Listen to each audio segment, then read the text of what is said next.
Hello दोस्तों, नमस्कार। स्वागत है आपका आपके यूट्यूब चैनल एग्ज़ाम 91 पे। तो दोस्तों देखो, जैसा कि अभी हम लोगों के कई एग्ज़ाम हो चुके हैं आपके ये ईएमआरएस के, तो उसमें से अभी आपने जो देखा होगा उसमें जीएस का पोर्शन आपने अपने आप को देख ही लिया होगा कि किस लेवल तक का जीएस आपको पूछा गया है। ठीक है, प्लस उसमें हिंदी इंग्लिश भी का भी पोर्शन अच्छा खासा रहा, क्योंकि मेरिट यहीं से बननी है। यहाँ से क्या होगा, क्योंकि देखो स्पेसिफिक सब्जेक्ट आप कितना भी तैयार कर लें उतना परफेक्ट नहीं कर सकते, लेकिन हिंदी इंग्लिश जीएस और रीजनिंग ये पोर्शन ऐसे पोर्शन है, यहाँ से 50% अगर आपको मिल रहा है, अगर आप इस 50% में इक्का दुक्का क्वेश्चन ही अगर आपका गलत हो, अगर मान के चलिए 60 क्वेश्चन में आप 50 नंबर यहाँ से बना लेते हैं और उधर ही 60 नंबर में से अगर आपको 50% भी मिल जाता है, मतलब 30 नंबर, तो 90 नंबर बन जाते हैं आपके। ठीक है, 80 नंबर तो बन ही गए ना, और 120 नंबर में 80 नंबर एक आपका एक अच्छा स्कोर माना जाएगा और आपको हो सकता है नेक्स्ट के लिए कॉल भी कर ली जाए। क्योंकि देखो स्पेसिफिक सब्जेक्ट जो 30-60 नंबर का आएगा, मैंने एक बहुत ही मिनिमम बताया कि आप 50% एक जो होता है बिल्कुल जीरो लेवल का भी बच्चा 50% कर सकता है, जो लास्ट के 15 डेज में तैयारी करता है।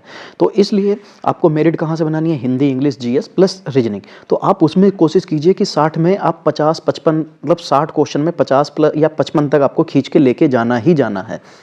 ठीक है, फिर बचा जो पोर्शन आपका इधर से अगर आप 30 प्लस आप 40 नंबर बना लेंगे तो आपके लिए बोनस पॉइंट होगा। तो आपको यहाँ से नंबर खींच के तब आपको अच्छे से मिल पाएंगे और तब आपका सिलेक्शन हो पाएगा। तो इसीलिए मैंने सोचा कि आपको हिंदी इंग्लिश जीएस भी प्रोवाइड करा दी जाए। तो चलिए स्टार्ट करते हैं। यहाँ पे लिखा हुआ है, निम्नलिखित में से किस पुरातात्विक स्थल पर गर्त आवासों के प्रमाण मिले हैं। गर्त आवास मतलब क्या होता है, which of the following archaeological site has be evidence of pit dwellings. तो कहाँ पे मिले हैं ये, तो ये मिले हैं बुर्ज होम। ये पड़ता कहाँ है, ये श्रीनगर शहर में पड़ेगा। कहाँ पड़ेगा, ये श्रीनगर शहर में पड़ेगा इसका। ठीक है, और इसका जो पुरातात्विक महत्व वाला जो जम्मू कश्मीर राज्य का प्रमुख ऐतिहासिक संदर्भकालीन स्थल है। ठीक, चलो फिर देखो क्या लिखा हुआ है। यहाँ पे लिखा हुआ है, निम्नलिखित दिल्ली के सुल्तानों में से किसने अपने जन्म को महान बताने के लिए स्वयं को प्राचीन नायक अफरासियाब का वंशज बताया था। कौन था, तो ये बलबन था। कौन था, बलबन। जो गुलाम बंसी शासक कौन था, यही गयासुद्दीन बलबन था। इसका शासनकाल जो है 1266 से लेकर 1286 ईस्वी तक रहा था और ये इलबरी तुर्क था। कौन था, इलबरी तुर्क था। 18 नंबर देखो क्या है, यहाँ पे लिखा हुआ है कि ये वास्को डी गामा किस वर्ष कालीकट यानी कि कोझिकोड में आया था। वास्को डी गामा जो था ये भारत में जो एक हिस्सा पड़ता है केरल का, वास्को डी गामा जो कालीकट, ये वहाँ कब पहुँचा था, तो ये 1498 में सबसे पहली बार जो था। अरे भाई पेन चल जाओ। ठीक है, 1498 में ये भारत पहुंचा था और यूरोप के मध्य में एक नए समुद्री मार्ग की खोज की। इसने मार्ग की खोज नहीं की थी, ये तो खुद बेवकूफ़ था, ये तो खुद भटक गया था। भटकते भटकते पता नहीं कैसे क्या ये भारत आ गया तो कह दिया कि भारत की खोज की। अब एक गधे, भारत की खोज क्या ही करोगे, भारत तो पहले से निर्धारित था, भारत तो वहाँ पे उपस्थित था ना। तुम खो गए थे, तुम खोते खोते बह के यहाँ पे आ गए, तो तुमने कह दिया मैंने भारत के मार्ग की खोज की। मार्ग की खोज नहीं की दोस्त, ये क्या थे, ये खो गए थे, खोते खोते ये अपनी नाव को इधर लेके आए, तब ये भारत पहुंच गए। खोज का मतलब होता है जब आप पर्टिकुलर उस वे के लिए निकलते हो। ठीक है, चलो आगे बढ़ेंगे। 19 नंबर देखो यहाँ पे क्या हो जाएगा। 19 नंबर में लिखा हुआ है, एचिसन कमीशन 1886 को में सुधारों की सिफारिश के लिए नियुक्त किया गया था। कि किसकी सिफारिश के लिए नियुक्त किया गया था, तो ये भारतीय नागरिक सेवाएं जो थी इनकी सिफारिश जो थी। ठीक है, इनमें सुधारों की सिफारिश के लिए इसको नियुक्त किया गया था।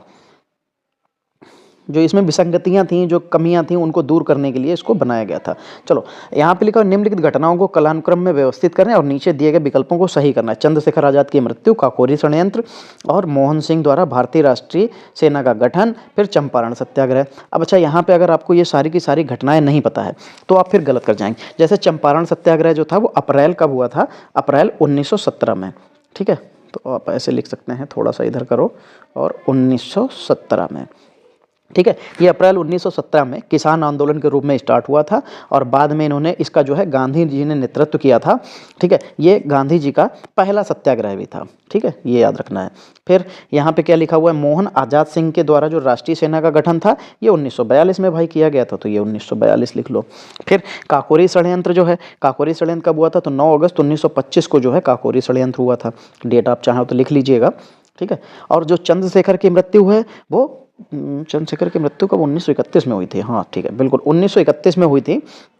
कौन सी तारीख थी, 27 फरवरी 1931 को। तो अब आपके सामने सारी चीज़ें मिल गई। सबसे पहले हुआ ये, यानी कि चौथा, ठीक है, आप चौथे ऑप्शन वाला पहले ढूंढ लीजिए, चौथे ऑप्शन वाले 2 हैं।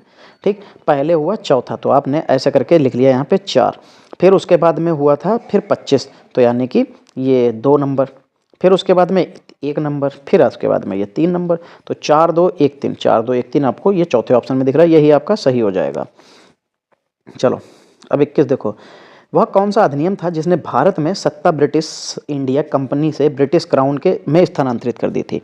ठीक, चलो यहाँ पे लिखा हुआ है चार्टर गवर्नमेंट भारत सरकार अधिनियम 1833, भारत सरकार अधिनियम 1835, भारत सरकार अधिनियम 1947 और भारत सरकार अधिनियम 1858। तो यहाँ पे भारत सरकार अधिनियम 1858 जो था, इसी के तहत, क्योंकि 1857 में विद्रोह हो ही चुका था, ठीक है, उसी वजह से ये क्या हुआ कि भारत का शासन को अच्छा बनाने वाला जो अधिनियम नाम से प्रसिद्ध इस कानून ने ईस्ट इंडिया कंपनी के शासन को समाप्त कर दिया और गवर्नर क्षेत्रों और राजस्व संबंधी शक्तियां ब्रिटिश राजशाही यानी कि क्राउन को हस्तांतरित कर दी थी।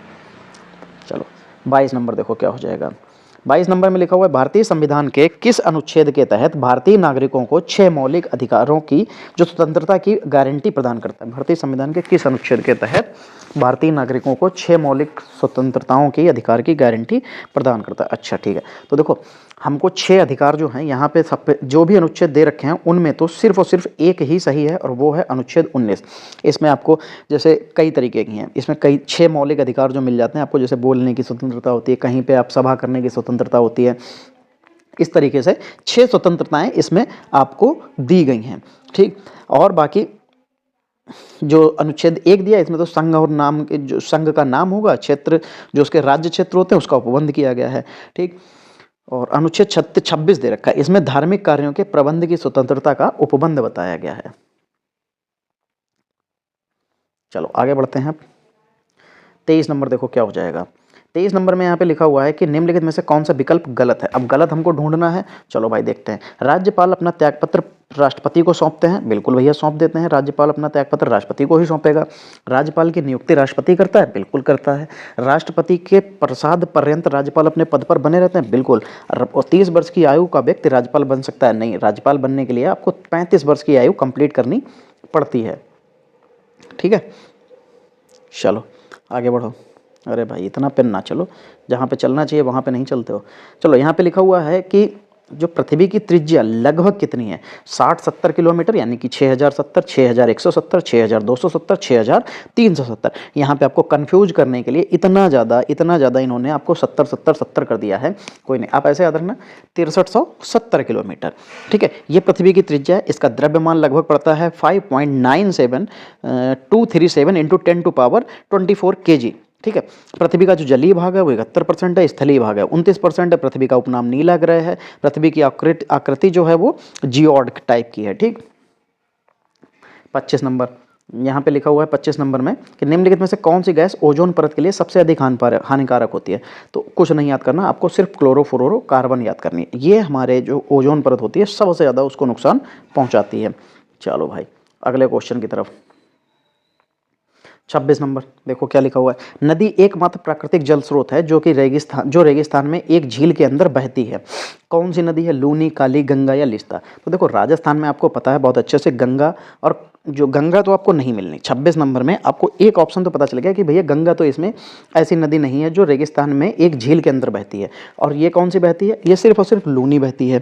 ठीक है, लूनी जो है वो राजस्थान क्षेत्र में बहने वाली एक अंतःस्थलीय नदी है। इसका उद्गम अरावली जो श्रेणी है उनके पश्चिम ढलानों में होता है, जहाँ इसे सागरमती के नाम से जाना जाता है। और ये नदी दक्षिण पश्चिम की ओर पहाड़ियों की होकर अंततः गुजरात राज्य के कच्छ रण में विलुप्त हो जाती है। जो कच्छ का रण है वहाँ पे गायब हो जाती है। कहाँ, एकदम से अचानक से, मतलब सूख जाती है, ऐसा समझ सकते हैं।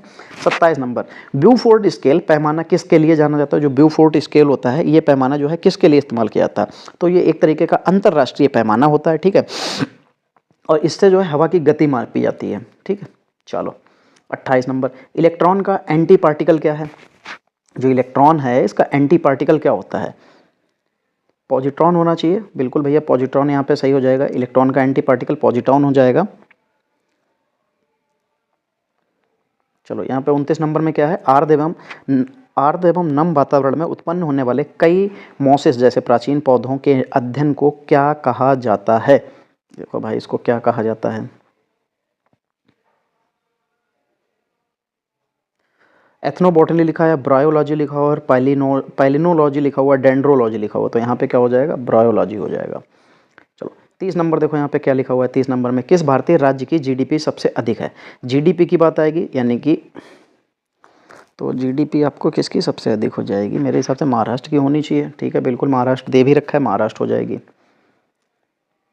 चलो फिर यहाँ पे देखो हमको कुछ एक cloze test sorry language proficiency में यहाँ पे हमको कॉम्प्रिहेंशन दे रखा है, उसके बारे में हम लोग पढ़ेंगे और उसके आगे जो भी क्वेश्चन हैं उसके बारे में हम लोग बात करेंगे।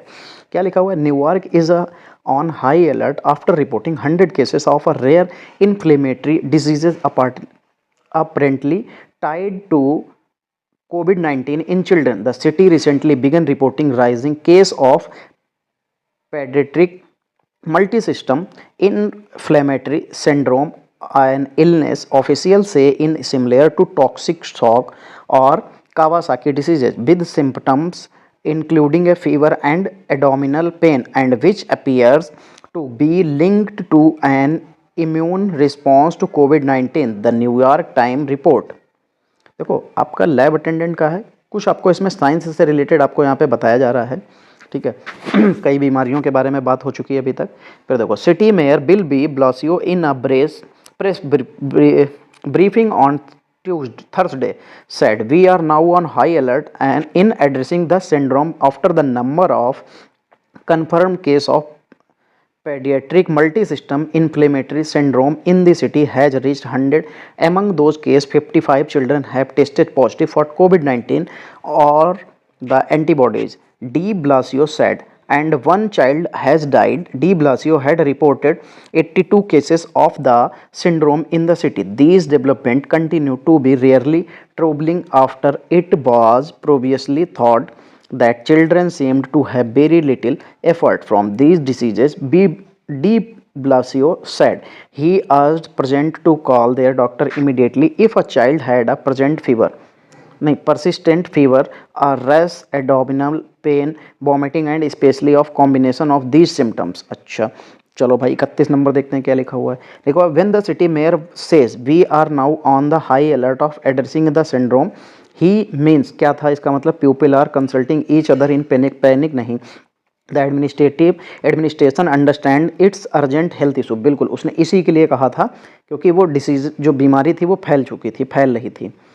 32 number it can be said that children are suffering from the diseases if they have the following symptoms, pain in stomach, fever that does not go, toxic shock. देखो पेन इन स्टमक तो उसने बहुत अच्छे से बताया था, ठीक है, कि उसको फीवर होना चाहिए, जो एडोमिनल पेन होगा वो होगा, वॉमिटिंग होगी, और कि जो अगर इन दोनों जो स्पेशली है कॉम्बिनेशन ऑफ दीज सिम्टम्स, अगर उसके जो है इस तरीके के सिम्टम्स आपको देखने को मिल जाएंगे। ये भी लास्ट लाइन में ही उसने ये चीज़ कही थी। फिर यहाँ पे लिखा है vomiting, pain the whole body. ठीक है, तो यहाँ पे देखो पहला ऑप्शन जो था वो भी आपको बिल्कुल मिल रहा था, दूसरा था वो भी, और चौथा वॉमिटिंग मिल रहा। Pain in the whole body उसने कहा ही नहीं था। पेन कहाँ पे था? एडोमिनल पेन था। ठीक है, और रैश एडोमिनल पेन के बारे में उसने कहा था। चलो 33 नंबर देखो क्या हो जाएगा। 33 नंबर में लिखा हुआ है the new diseases is said to be multi system disorder. This mean, इसका मतलब क्या था? It effects many body function. बिल्कुल, क्योंकि डिसऑर्डर लिखा हुआ है, मल्टी सिस्टम बहुत ज़्यादा काम कर रहा था तो वो आपकी पूरी बॉडी के फंक्शंस को प्रभावित कर रहा था। चलो 34 नंबर देखो क्या हो जाएगा। यहाँ पे लिखा हुआ है the word paediatric in the passage refer to medical care of adults, stomach diseases, medical care of children, diseases in immunity. तो medical of children, medical care of children, ये उसने वहाँ पे अच्छे से बताया भी था। पैराग्राफ आप ध्यान से पढ़िएगा, आपको ये सारे क्वेश्चंस बिल्कुल कोई भी हिंदी निकालने की आपको ज़रूरत नहीं पड़ेगी इसमें। 35 नंबर देखो यहाँ पे क्या लिखा हुआ है। It was previously thought the children seem to have very little effect from the disease. The disease refer to किसके लिए? कोविड-19 के लिए उसने कहा था। देखो कोविड-19 दे रखा है, बिल्कुल सही हो जाएगा। चलो अब 36 के बाद, 36 नहीं क्या किया हम लोगों ने? क्या 36 नहीं हुआ था? अच्छा 36 अभी नहीं हुआ है। चलो फिर देखो यहाँ पे 36 नंबर में क्या लिखा हो। Select the most appropriate meaning of the given idiom. A bird's eye, एक चिड़िया की आँख की बात कर रहा है, तो बर्ड्स आई इसका मतलब क्या हो जाता है? इसका मतलब होता है सरसरी नज़र से देखना। क्या होता है? सरसरी नज़र से देखना। ठीक है, तो इसका मतलब जो 36 नंबर में बन जाएगा अ कर्सरी लुक, मतलब एक हल्का सा एक नज़र ही डाली और चले गए। इस तरीके सरसरी नज़र का मतलब होता है एक तरफा एक नज़र से देखना, बस बहुत ही मतलब गहन से उससे नहीं देखा। 37 नंबर क्या लिखा हुआ है, in the following questions out of the 4 given option select the alternative which means the idiom phrase. A child's play मतलब बच्चों का खेल, ये वाला भी तो हम लोग जो प्रैक्टिस सेट आपने अगर मेरे हॉस्टल वार्डन और जेएसए के देखे होंगे तो उसमें भी ये आया था कि अ चाइल्ड्स प्ले, इसका मतलब होता है बहुत ही आसान कार्य, ठीक है, बहुत ही आसान काम। तो very something is a very easy, देखो तीसरे ऑप्शन पे दिख रहा है, बिल्कुल भैया सही हो जाएगा। फिर सेलेक्ट द इनकरेक्टली स्पेल्ड, मैंने इनकरेक्टली स्पेल्ड का भी वीडियो आपको प्रोवाइड कर रखा, आप चाहो तो उसको एक बार देख लीजिए, आपसे वो क्वेश्चन जो भी आए हैं लगभग लगभग वहीं से आए हैं, और इनकरेक्टली करेक्टली स्पेल्ड आपको एक फंस सकता है, तो आप लोग इसको जरूर देख के जाइएगा। चलो, एसिमिलेट लिखा हुआ है, रेडिएबल लिखा हुआ है, एक्वायर लिखा हुआ है और एक्नॉलेज लिखा हुआ है। यहाँ पे इसने पूछा गया है इनकरेक्टली, गलत वाली स्पेलिंग हमसे पूछी गई है, तो यहाँ पे जो गलत स्पेलिंग है वो लिखा हुआ है यहाँ पे एक्नॉलेज, ACKNOWLEDGE, तो डी तो लिखा ही नहीं है भाई इन्होंने, तो यहाँ पे एक्नॉलेज का गलती हो जाएगी यहाँ पे, ठीक है। एक्नॉलेज का मतलब होता है स्वीकार करना। 39 नंबर यहाँ पे लिखा हुआ है अप्रोप्रिएट एंटोनियम नॉवेल। तो नॉवेल का मतलब क्या होता है, जो होता है नया हो या अनोखा हो, क्या हो, नया हो या अनोखा होना चाहिए। और दोस्तों ये PDF आप डाउनलोड जरूर कर लिया करो, मेरे टेलीग्राम चैनल से मिल जाएंगी, और वहाँ से इनको एक बार रिवीजन जरूर कर दिया करो, आपको बहुत फ़ायदा मिलेगा। क्या हो जाएगा, नॉवेल नया या अनोखा होता है, और फिर अगर नए कोई चीज़ होगी तो उसका अपोजिट क्या हो जाएगा, पुराना हो जाएगा। पुराने की मीनिंग क्या होती है भाई, ओल्ड होती है, तो ये लीजिए भाई आपको मीनिंग मिल गई। 40 number select the most appropriate synonym of the given word. एक्यूपियस लिखा हुआ है, क्या लिखा है, एक्सपीसियस लिखा हुआ, एक्सपीसियस लिखा हुआ है, तो इसका मीनिंग क्या हो जाता है, इसका मतलब होता है शुभ, क्या होता है, शुभ, जो अच्छा होता है, ठीक है, शुभ। अब इसका सिनोनियम बताना है, तो सस्पिशियस तो भैया संदेहास्पद, तो ये तो नहीं हो सकता, ठीक है। फिर प्लेफुल जो खेलने वाली वो नहीं, फेवरेबल, फेवरेबल एक बार आपके लिए हो सकता है, फेवरेबल का मतलब होता है हितकारी, जो हमारे लिए होता है, अच्छे के लिए होता है, या कह सकते हैं शुभ, तो यहाँ पे आपको फेवरेबल बिल्कुल मिल जाएगा भाई। चलो 41 number select the correct active form of the given sentence. अब हमको यहाँ पे एक्टिव फॉर्म बतानी है, the environment has been ruthlessly destroyed in the area by the growth of industry. तो यहाँ पे द ग्रोथ ऑफ इंडस्ट्री ये सबसे पहले होना चाहिए, the growth of industry is, देखो यहाँ पे हैज़ बीन लिखा हुआ है, तो यहाँ पे इज होना चाहिए था क्या दोस्तों, मेरे हिसाब से यहाँ पे इज तो नहीं होना चाहिए था, हैज़ होना चाहिए था, तभी तो बीन लगेगा, तो यहाँ पे इज तो हो नहीं सकता, तो इसको खत्म करो। The growth of industry bill, bill भी नहीं हो सकता क्योंकि हैज़ बीन है, तो इसका मतलब बीन ही तो हटेगा, हैज़ तो रहना ही चाहिए उसके साथ में। चलो तो क्या हो जाएगा, the growth of industries has ruthless, देखो हैज़ यहाँ पे आया, इसमें बीन भी नहीं आया है, और यहाँ पे ये भी आ रहा है, तो आगे देखते हैं, ruthlessly destroyed the environment in this area, देखो बिल्कुल सही लिखा हुआ है, तो तीसरा ऑप्शन आपके लिए बिल्कुल परफेक्ट दिख रहा है। चलो fill in the blanks with the most appropriate word, तो क्या लिखा हुआ है, second hand furniture here at responsible price. क्या हो जाएगा कि second hand furniture is sold here at the responsible price, क्या इज दे रखा है, were selling, are selling, has sold, is sold, देखो इज सोल्ड आपको तीसरे ऑप्शन पे बिल्कुल मिल जाएगा। चलो भाई 43 नंबर देखो क्या हो जाएगा, लिखा हुआ select the most appropriate option to fill in the blank. Teachers would like a long holiday, teachers would like having been, having been से कोई मतलब ही नहीं, वुड लिखा हुआ है, वुड लाइक टू हैव होना चाहिए था, तो टू हैव आपको सेकंड ऑप्शन में परफेक्ट बनना है, बिल्कुल यहाँ पे 43 में सही हो जाएगा, क्योंकि वुड लाइक के साथ जो है इन्फिनेटिव का उपयोग होता है, याद रखना है, तो इसीलिए वुड लाइक लिखा है, तो इन्फिनेटिव बनना पड़ेगा, टू हैव, टू लगाना ही पड़ेगा। चलो अब 44 नंबर देखो क्या लिखा हुआ है, select the most appropriate option to fill in the blank. She is as fearless a tigress.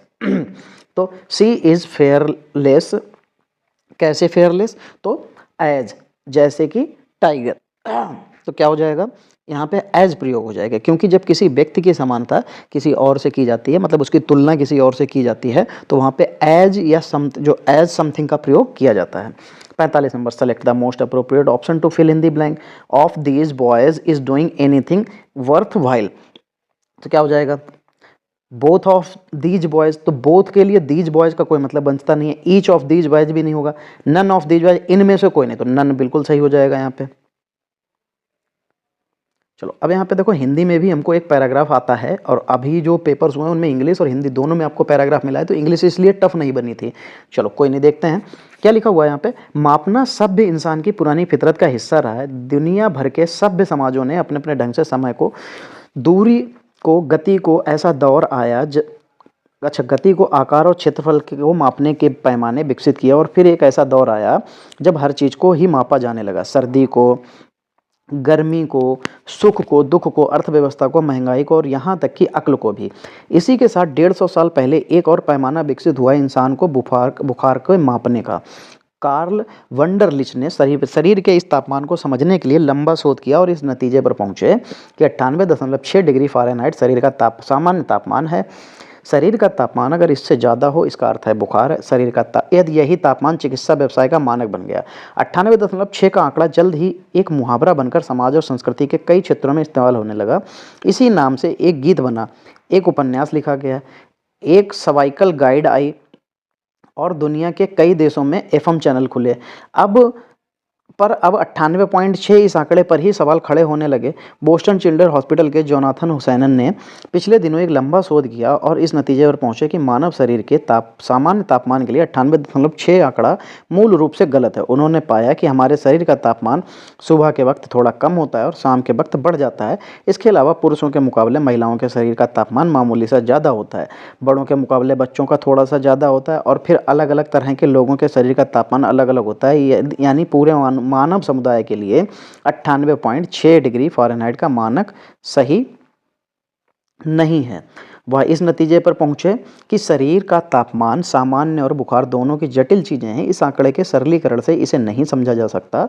सच तो यह है कि सटीक पैमाने सिर्फ भौतिक चीज़ों और प्रतिक्रियाओं के बनते हैं। सामाजिक और शारीरिक प्रक्रियाओं के पैमाने सिर्फ सांकेतिक होते हैं।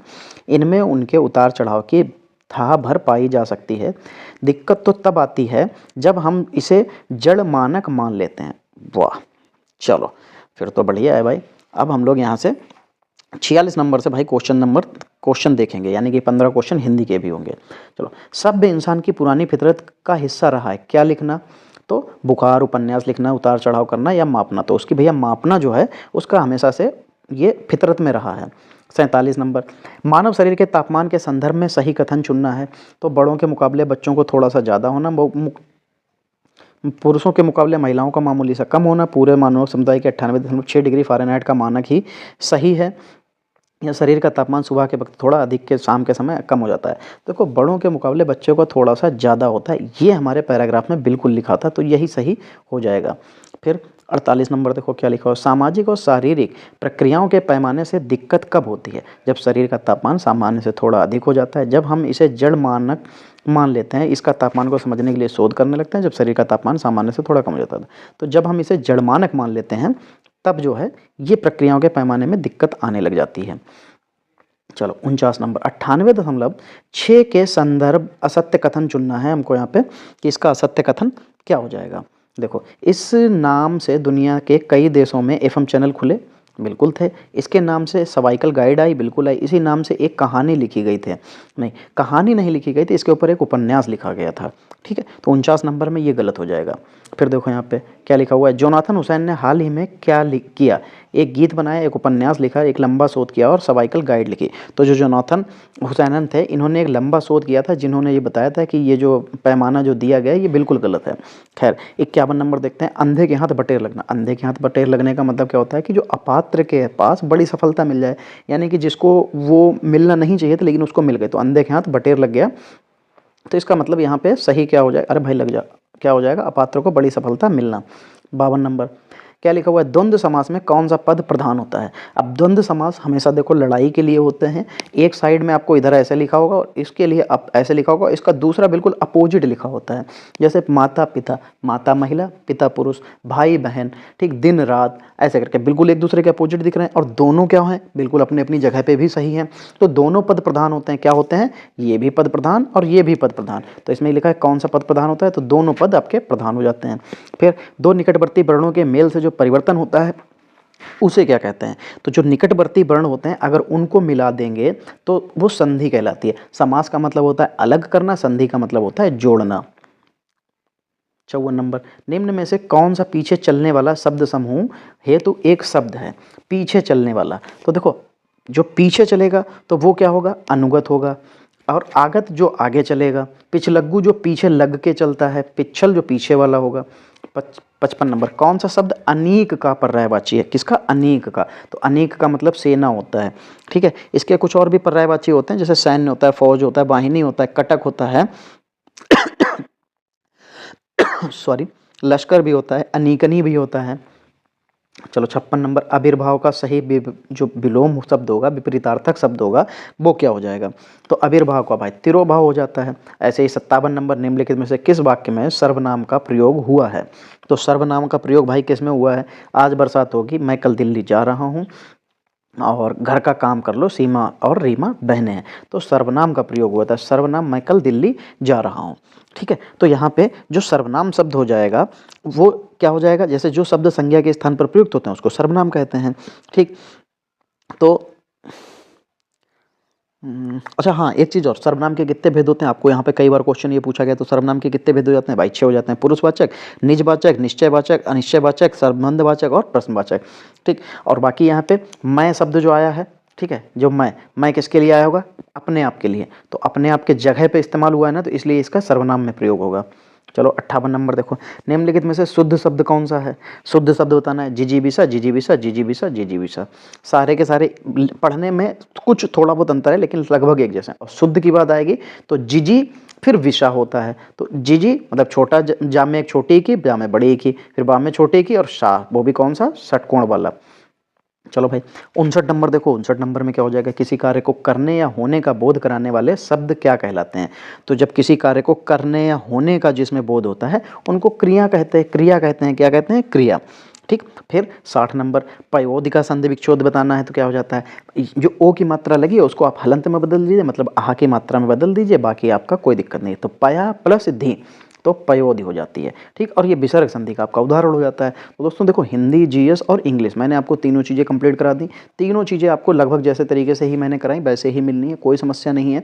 आप बस पेपर को पढ़ते जाइए, जो भी आपको, मैं कोशिश ये करूँगा कि आपको दिन में 2-2 सेट पेपर प्रोवाइड करा दूँ, क्योंकि जो टाइम कम है तो आप उतना कवर कर सकें। कम से कम 10 प्रैक्टिस सेट तो आपके सामने आ ही जाएँ, तो आपको वहाँ से वो कवर हो जाएगा।